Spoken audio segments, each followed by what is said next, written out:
चालू आहे। नगर जिल्ह्यातील कर्जत व राशीन या ठिकाणी पत्त्याच्या जुगारीचा क्लब व अशा अनेक अवैध धंद्याचा सुळसुळाट झाला असल्याने राशीन येथील एका इसमाने पत्त्याचा क्लब बंद व्हावा म्हणून राशीन कर्जत टू SP यांच्याकडे तक्रार केली असताना तक्रारीची अद्याप दखल घेतली नसल्यामुळे आजपर्यंत त्या धंद्याचा सुळसुळाट चालू आहे। त्याबाबत आपण त्यांच्याकडून जाणून घेऊया।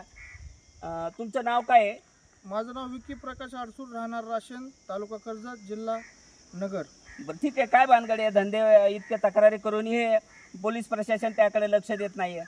गेल्या 3 तारखेपासून मी पोलीस स्टेशनला, कर्जत पोलीस स्टेशन, राशीन पोलीस स्टेशन या ठिकाणी निवेदन देत आहे आणि 7 तारखेला नगर SP ऑफिसला बी निवेदन दिलं आहे की कुठल्या प्रकारचे अवैध धंदे चालू आहेत क्लबचे ते तातडीने बंद करा अशी मी पोलीस प्रशासनाला मागणी केली, पण आत्तापर्यंत कुठल्याच प्रकारची दखल घेतली नाही।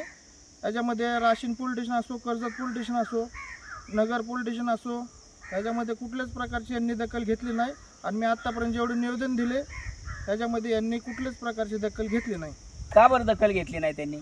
याच्यामध्ये मला असं वाटतं की राशीन पोलीस स्टेशनचे पोलीस कर्मचारी यामध्ये इन्व्हॉल्व असतील आणि 2 नंबर धंद्याला त्यांचाही सपोर्ट आहे, कारण आज बंद म्हणून उद्या दुसरीकडे चालू करतात आणि कुठल्याच प्रकारची दखल घेत नाहीत।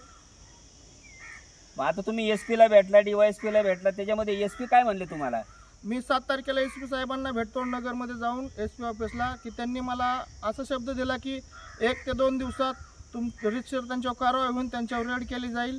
कुठं अवैध क्लबचे धंदे चालू आहेत त्या ठिकाणी रीतसर कारवाई होईल, तुम्ही कुठल्याही प्रकारचं टेन्शन काय घेऊ नका, सगळं मी बघतो, सगळं मी थांबवतो, सगळं मी सांभाळतो। मग अजूनपर्यंत रेड पडली का नाही? आत्तापर्यंत कुठल्याही प्रकारची कारवाई झाली नाही।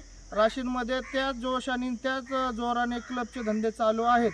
13 पत्त्याचा खेळ आहे, तो टेबल खुर्च्या लावून खेळत आहे आणि मोठ्या प्रमाणात खेळत आहे। 20, 25, 30 लोक डेली असतात त्या ठिकाणी आणि लाखो रुपयांची उलाढाल सकट होती त्या ठिकाणी। याच्याबाबत तुमचं काय शेवटी म्हणणं काय?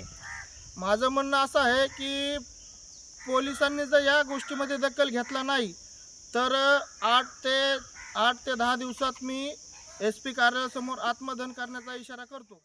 आता आपण पाहिलेले की पत्त्याच्या क्लब संदर्भात आता हे जे आडसूळ यांनी जे सांगितलेले SP ला तक्रार केली, DYSP ला तक्रार केली, स्थानिक पोलीस स्टेशनला तक्रार केली, एवढ्या तक्रार करूनही पोलीस ह्या जुगारीकडे का दुर्लक्ष करतात? इतक्या मोठ्या तक्रारी, लेखी तक्रारी केली आणि प्लस इतक्या तक्रार करून पोलीस जर यांच्याकडे दुर्लक्ष करत असेल तर पोलिसांच्या बी तक्रारीकडे पोलिसांनी का कानाडोळा केला जातोय? SP त्यांच्याकडे का दुर्लक्ष करतात? का SPच्या आदेशाला बी केराची टोपली दाखवली का काय या पत्त्याच्या क्लब चालकांनी आणि पोलिसांनी? याची ताबडतोब चौकशी करून पत्त्याच्या क्लब बंद व्हावा अशी मागणी यांनी केलेली आहे। The great India news, Namdev Gaikwad. किती मोठा विचार!